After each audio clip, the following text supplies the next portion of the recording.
Good evening student. हम लोग जो है वो अपने फर्स्ट क्लास में जो है वो ध्यान थे सॉल्यूशन और उसके कंपोनेंट के बारे में। अब ये जो सॉल्यूशन है ये पार्टिकल के सॉल्यूट पार्टिकल के साइज के बेसिस पर हमारा क्लासिफाई होगा। पहले और भी तरीके से हम लोग क्लासिफाई करेंगे, लेकिन यहाँ पर सॉल्यूशन को जो है वो हम लोग पार्टिकल के सॉल्यूट पार्टिकल के साइज के बेसिस पर हम लोग क्लासिफाई कर लेते हैं। हालांकि हम लोग जो सॉल्यूशन यहाँ पर पढ़ते हैं वो ट्रू सॉल्यूशन होता है। इसके अलावा दो और, एक कोलाइडल और दूसरा सस्पेंशन। इन दोनों के लिए हमारे पास एक सेपरेट चैप्टर दिया गया है, that is called surface chemistry. तो यहां पर हम लोग थोड़ा सा जो है उसके बारे में जान लेते हैं। सबसे पहले अगर हम क्लासिफिकेशन की बात करें तो यहां पर जो भी हम लोग क्लासिफिकेशन करेंगे वो सॉलिड पार्टिकल के साइज के बेसिस पर, यानी कि हम लोग यहां हेडिंग लगा सकते हैं classification of solution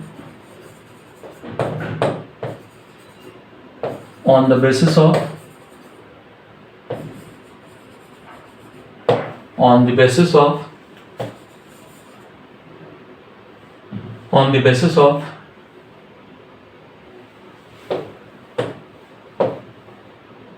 size of solute particle।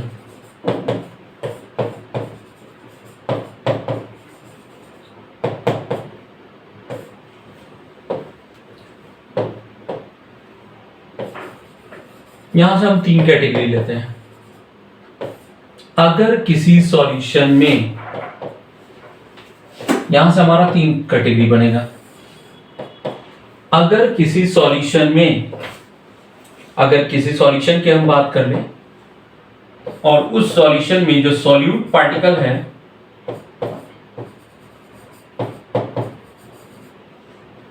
उसका साइज,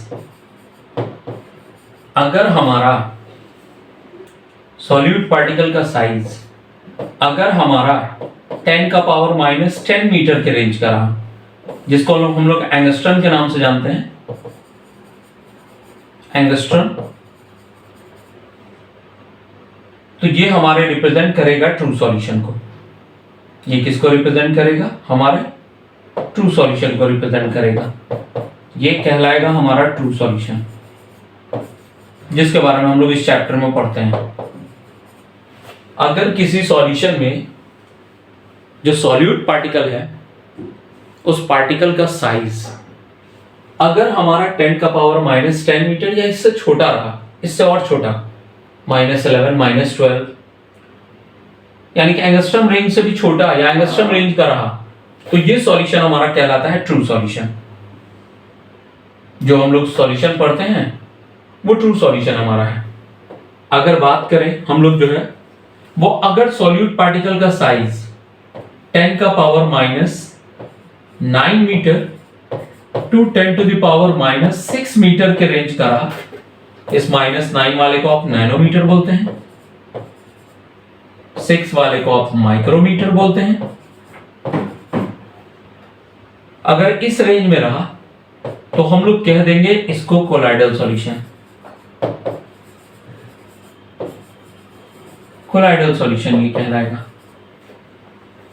जैसे हमारे milk, blood, fog, mist, smoke, dust, cloud, ये सारे हमारे कोलाइडल सॉल्यूशन के एग्जांपल हैं, जिनमें पार्टिकल का साइज इस रेंज में आना चाहिए। ये भी PYQ में आपका है, ये भी आपका जो है वो PYQ का है पार्ट, ये PYQ है, ये वाला भी पार्ट आपका PYQ का है। आ जाते हैं तीसरे पार्ट पर। हमारा जो है वो, अगर किसी सॉल्यूशन में जो पार्टिकल का जो साइज है, यहां पर जो पार्टिकल का जो साइज है, कौन सा पार्टिकल? Solute particle. पार्टिकल का जो साइज है वो अगर हमारा ग्रेटर हुआ 10 का पावर -6 मीटर से, पार्टिकल का साइज 10⁻⁻⁶ मीटर से ग्रेटर हुआ, अगर यहां पर ग्रेटर हो जाए then this will be called as suspension. इसको हम लोग सस्पेंशन का नाम देते हैं। जो पीवाईक्यू में जो क्वेश्चन पूछा था वो एक चीज ध्यान देने का यहां पर है। पीवाईक्यू में जो क्वेश्चन पूछा था इस क्वेश्चन को लेकर के, तो यहां पर पार्टिकल का जो साइज है वो हमारा मीटर में ना दे करके सेंटीमीटर में जो है वो कन्वर्ट करके पूछा था। तो अगर इसको सेंटीमीटर में कन्वर्ट करें तो 100 से मल्टीप्लाई करना होगा, और जब 100 से मल्टीप्लाई करेंगे, 100 कहने का मतलब 10⁻²। तो अगर आप 10⁻⁻9 में 10⁻² से आप मल्टीप्लाई करते हैं तो ये बचेगा कितना, 10⁻⁻7 सेंटीमीटर।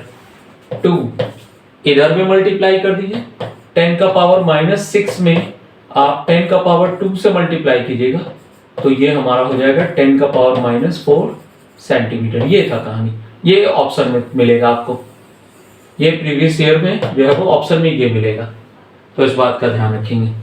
अगर हम जो है वो ट्रू सॉल्यूशन की बात करें तो वाटर का शुगर के साथ, वाटर के सॉल्ट के साथ, ये सारे जो हमारे सॉल्यूशन है वो ट्रू सॉल्यूशन की कैटेगरी में आते हैं। अगर हम कोलाइडल सॉल्यूशन की बात करें तो कोलाइडल सॉल्यूशन का हमारा एग्जांपल हो जाएगा, बताए, मिल्क, बटर, चीज, cloud, smoke, dust, fog, blood, ये सारे हमारे एग्जांपल हैं कोलाइडल सॉल्यूशन के। अगर सस्पेंशन की बात करें तो वाटर का मड के साथ सॉल्यूशन, या फिर वाटर का सैंड के साथ सॉल्यूशन, या वाटर का कैल्शियम कार्बोनेट के साथ सॉल्यूशन, ये सारे हमारे एग्जांपल हो जाएंगे सस्पेंशन के। इन दोनों को पढ़ने के लिए हमारे पास एक सेपरेट चैप्टर है और उसको हम लोग सेपरेट चैप्टर में देखते हैं। हालांकि सीबीएसई में वो डिलीटेड पोर्शन में है, बिहार बोर्ड में वो चैप्टर है, तो वो हमारा एक चैप्टर के नाम से हमारा जो है वो एक सेपरेट चैप्टर दिया गया है इसको पढ़ने के लिए, surface chemistry.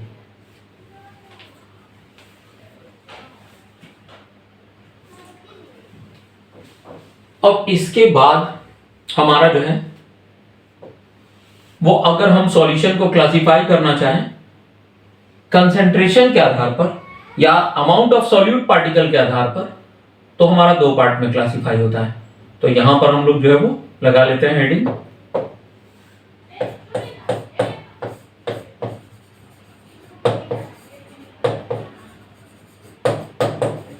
Classification of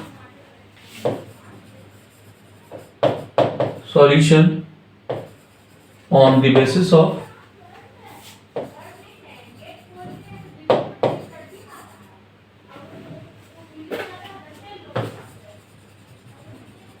amount of solute particle।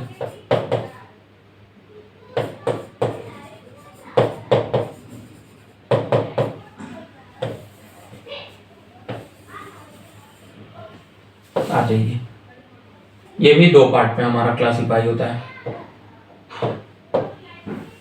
एक को हम लोग कहते हैं डाइल्यूट सॉल्यूशन,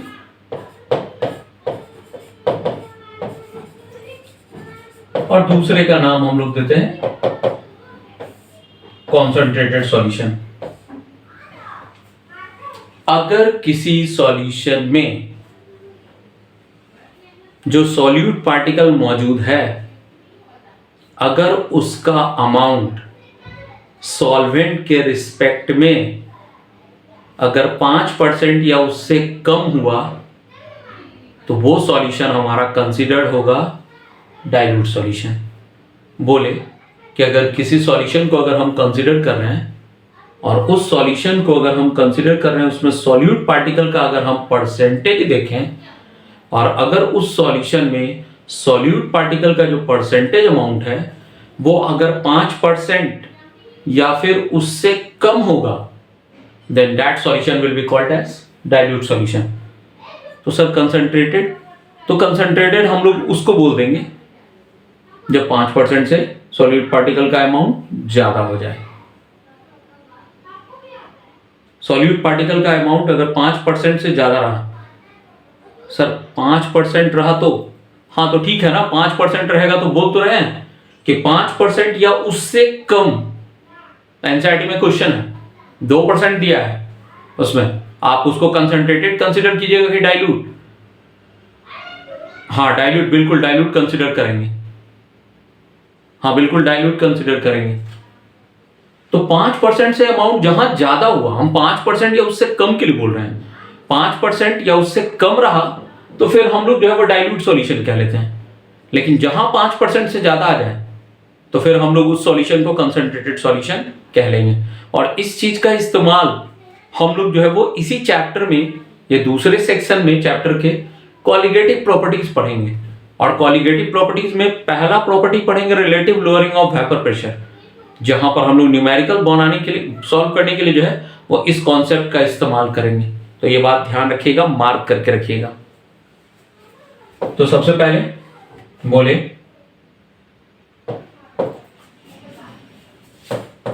कि for any solution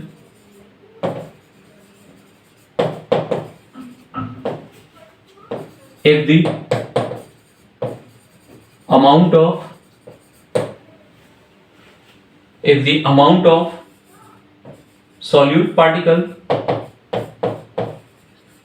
amount of solute particles present in it is 5% or less then it is called as dilute solution.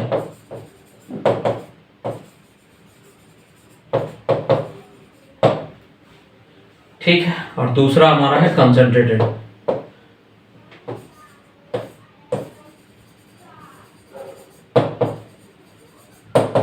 Concentrated solution कहिए sir dilute solution का example.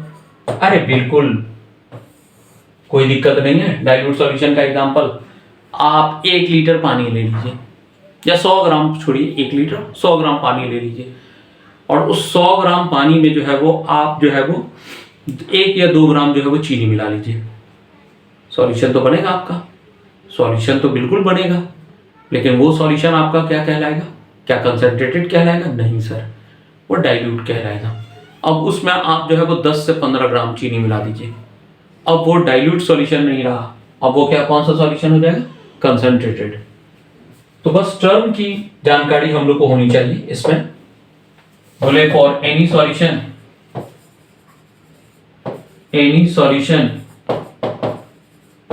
if the amount of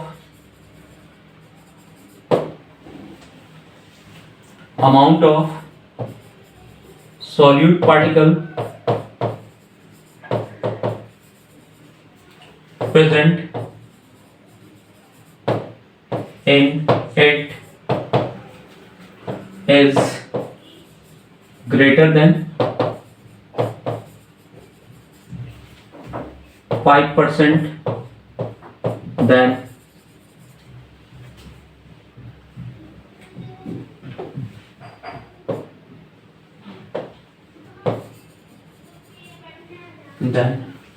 it is called as concentrated solution.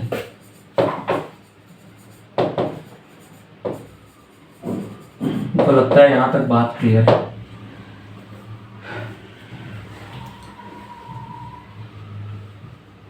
हाँ जी, हाँ notes साथ में बनाते चलिए बाबू, पहले class, first class में भी बोले थे नोट्स साथ में बनाते चलिए।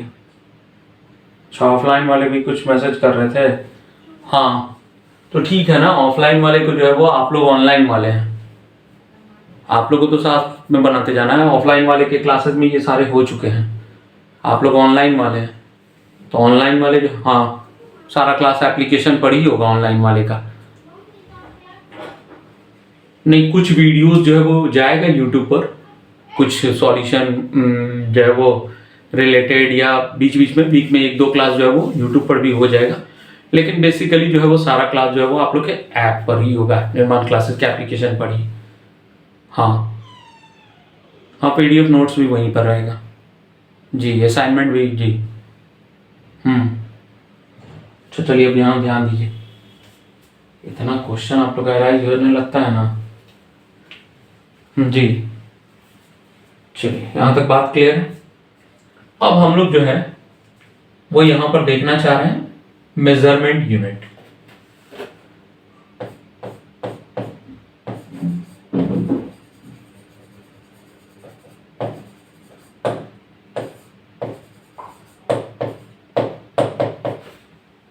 मेजरमेंट यूनिट, अब हम जो है वो सॉल्यूशन को मेजर करना चाह रहे हैं। सॉल्यूशन में जो सॉल्यूट पार्टिकल मौजूद है उसको हम लोग मापना चाह रहे हैं, मेजर करना चाह रहे हैं। हमारे पास बहुत सारे यूनिट हैं, उससे रिलेटेड जितने भी हमारे एनसीईआरटी के क्वेश्चन, असाइनमेंट के क्वेश्चन, प्रीवियस ईयर के क्वेश्चन, और फिर हमारा जो है वो कॉम्पिटिटिव एग्जाम जो होता है उनके सारे क्वेश्चन एक सेक्शन खत्म करेंगे, उसका सारा सॉल्यूशन करवा देंगे उसका। तो इस तरह से जो है वो आपका सारा कंप्लीट होते जाएगा। चलिए आ जाइए मेजरमेंट यूनिट पे। मेजरमेंट यूनिट में पहला हमारा 2 टर्म है। मेजरमेंट यूनिट में हम लोग 2 टर्म पहले पढ़ते हैं। पहला टर्म है हमारा मोलैरिटी,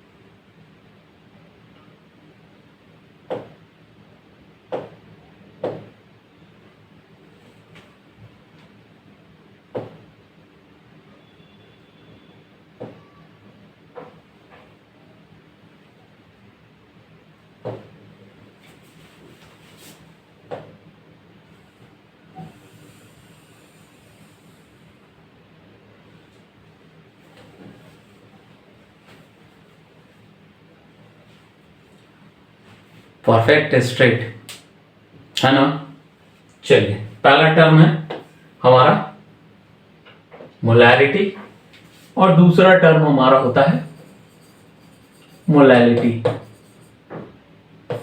इसको हम लोग स्मॉल m से रिप्रेजेंट करते हैं। इतना सीधा तो तू लोग भी नहा, जितना सीधा हम लाइन खींच दिए इतना सीधा तो तू लोग भी नहा। चलिए आ जाइए, पहला हमारा टर्म है मोलैरिटी और दूसरा टर्म है हमारा मोलैलिटी। सबसे पहले इनके नाम जान लेते हैं। इसको हम लोग जो है वो मोलर कंसंट्रेशन के भी नाम से जानते हैं। मोलर कंसंट्रेशन भी लिखा हुआ रह सकता है, इनको मोलर कंसंट्रेशन भी लिखा हुआ रह सकता है। पहला पॉइंट में it is also called as molar. ठीक है, उसको मोलर हम लोग नाम दे रहे हैं। मोलर कंसंट्रेशन लिखा हुआ रहेगा मतलब समझिएगा मोलैरिटी निकालना है, और इसका नाम क्या हो जाएगा ITY, इसका भी रिप्लेस कर लीजिए। It is also called as molar. Molar इसको हम लोग नाम दे देते हैं मोलर। हाँ सर ये इंपॉर्टेंट है, बिल्कुल बिल्कुल पूछ रहे हैं कि इंपॉर्टेंट है। ये लोग को सब चीज दिमाग से निकल जाता है तो ये लोग अपने पूछ लेते हैं, बिल्कुल इंपॉर्टेंट है 2026 के लिए। एक और बात ध्यान रखिएगा, जिस टॉपिक के आगे 2026 लिखा हुआ रहेगा 90 to 95% क्वेश्चन वहीं से आएंगे, और बार बार हम ये रिपीट नहीं करेंगे। एक बार बोल दिए, जितने जगह हम 2026 लिख देंगे, ऑफलाइन क्लासेस में भी हमारा लिखने का आदत है, तो जहां भी 2026 लिख देंगे, जितने भी क्वेश्चन होंगे 90 to 95% जो है वो वहीं से। तो इस बात का ध्यान रखिएगा। हाँ जी, सारे बोर्ड के लिए। चलिए तो मोलैरिटी, मोलर, मोलैलिटी, मोलर, इसको हम लोग लिख लेते हैं, इसको हम लोग लिख लेते हैं मोलैरिटी को लिखना होता है तो लिखते हैं N बाई वी, और वी वॉल्यूम जो होता है वो लीटर यूनिट में होता है, N by V. Sir N क्या है? N हमारा मोल है जी, ये हमारा मोल है, मोल ऑफ सॉल्यूट, ये हमारा मोल ऑफ सॉल्यूट है। सर V क्या है? V volume of solution, volume of solution, लेकिन कौन से यूनिट में? लीटर में। वॉल्यूम ऑफ सॉल्यूशन है लेकिन कौन से यूनिट में? लीटर में। तो यहां पर इसको डिफाइन करते हैं कि इट इज डिफाइंड एज, ये हमारा डिफाइंड होता है, it is defined as the number of mole of solute, mole of solute particle, mole of solute particles present in 1 liter of solution, present in 1 liter of solution। 1 litre solution में जितना मोल solute particle का होगा उसके number को, concept याद रखिए ना।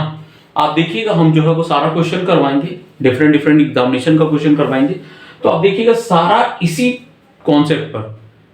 बहुत सारे को देखिएगा कि इसका इसमें से रिलेशन, इसका इसमें से रिलेशन, इतना नीड नहीं है। रिलेशन भूल गए एग्जाम में फॉर्मूला, तो अगर चीजों की जानकारी अगर है हमको, चीज हमको अगर याद है तो फिर फॉर्मूला भूल भी गए तो कोई दिक्कत नहीं है। तो अगर मोल of solute by volume of solution करते हैं तो सॉल्यूशन कहा जाता है कि सॉल्यूशन जो चैप्टर है उसके 3 हथियार हैं, टूल हैं, 3 हथियार हैं। कौन कौन? सॉल्यूशन एक तो पहले खुद S से, दूसरा हमारा सॉल्यूट वो भी S से, और तीसरा हमारा सॉल्वेंट वो भी S से, ट्रिपल S, 3 S। तो S for solute, S for solvent, S for solution. अगर आप सॉल्यूट का सॉल्यूशन के साथ अगर रिलेशन निकालते हैं तो ये रिलेशन आपको दे रहा है मोलैरिटी। अगर सॉल्यूट का सॉल्वेंट के साथ अगर आप रिलेशन निकालते हैं तो ये रिलेशन देने का काम आपका करता है मोलैरिटी। तो बोले कि इसको डिफाइन करना है तो it is defined as the number of mole of solute particles present in 1 litre of solution. ठीक है, यहां पर अगर हम जो है वो इसको डिफाइन करना चाहें तो इसको हम लोग लिख लेते हैं छोटा m से, छोटा m से लिखते हैं, और ये हमारा होता है n बाई जी, जो कि हम लोग kg को रिप्रेजेंट करता है। सर क्या है ये? बिल्कुल देख लेते हैं। ये हमारा ऊपर में n मोल ऑफ सॉल्यूट है, आपको दोनों में दिख रहा है मोल ऑफ सॉल्यूट ऊपर में, नीचे भी क्या है? ये नीचे में हमारा जो है वो मास ऑफ सॉल्वेंट है, मास ऑफ सॉल्वेंट, ये हमारा मास ऑफ सॉल्वेंट है, वो भी कौन से यूनिट में? केजी में चाहिए। अगर इसको डिफाइन करना है तो कर लेते हैं। क्या डिफाइन हो जाएगा? It is defined as the number of mole of solute particles present in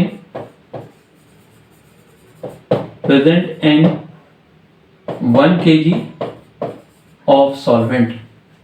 1 kg solvent में जितना मोल हमारा सॉल्यूट पार्टिकल का होगा उसके नंबर को हम लोग क्या देंगे? मोलैरिटी। हाँ मोल पर आएंगे, हाँ मोल भी बताएंगे, वो फार्मूला वही given mass by molar mass 11th से, नहीं पढ़े कोई दिक्कत नहीं है।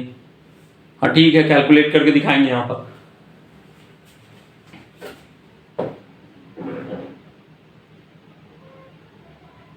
चलिए आ जाइए नेक्स्ट। यूनिट तो अब दिख रहा होगा आपको, 7 फंडामेंटल यूनिट में से आपका एक यूनिट मोल भी होता है, तो इसका यूनिट हो जाता है हमारा, इट्स यूनिट इज मोल पर लीटर, मोल पर लीटर।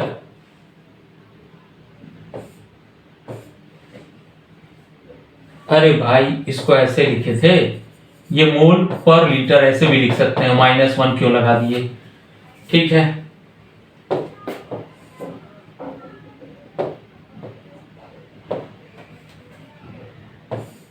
तो लोग लगा कि एक्स्ट्रा पेपर में मतलब फिजिक्स केमिस्ट्री के लोग के संस्कृत रहा होगा।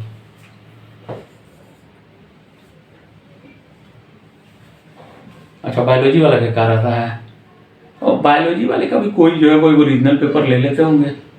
मैथ तो थोड़ा सा जहां आता है, अरे पावर नीचे है तो ऊपर ले जाएंगे तो -1 ही ना होगा, अभी पावर 1 है ऊपर ले जाएंगे तो -1 हो जाएगा। इसका ऐसा यूनिट मोल पर लीटर। चलिए इसका ऐसा यूनिट में क्या लिखते हैं, इट्स यूनिट इज मोल पर केजी। हाँ मोल पर केजी होगा। चलिए ठीक है, वैसे भी लिख सकते हैं आप। एक और पॉइंट, 4 डिफरेंस पॉइंट हम लोग याद कर रहे हैं। इधर बोले मोलर, इधर मोलर, इधर N/V, mole of solute present in 1 litre of solution, mole of solute present in 1 kg of solvent, 1 litre of solution 1 kg of solvent, 1 litre of solution 1 kg of solvent. इधर unit mole पर litre, इधर का unit mole पर KG. अब हमारा जो है वो लास्ट पॉइंट, ये टेम्परेचर डिपेंडेंट होता है। It is temperature dependent unit, dependent unit, ये टेम्परेचर डिपेंडेंट यूनिट होता है बिल्कुल। और ये हमारा जो है वो टेम्परेचर इंडिपेंडेंट। It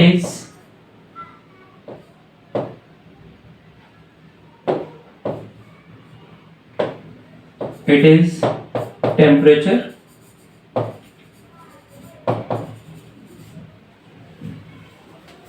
independent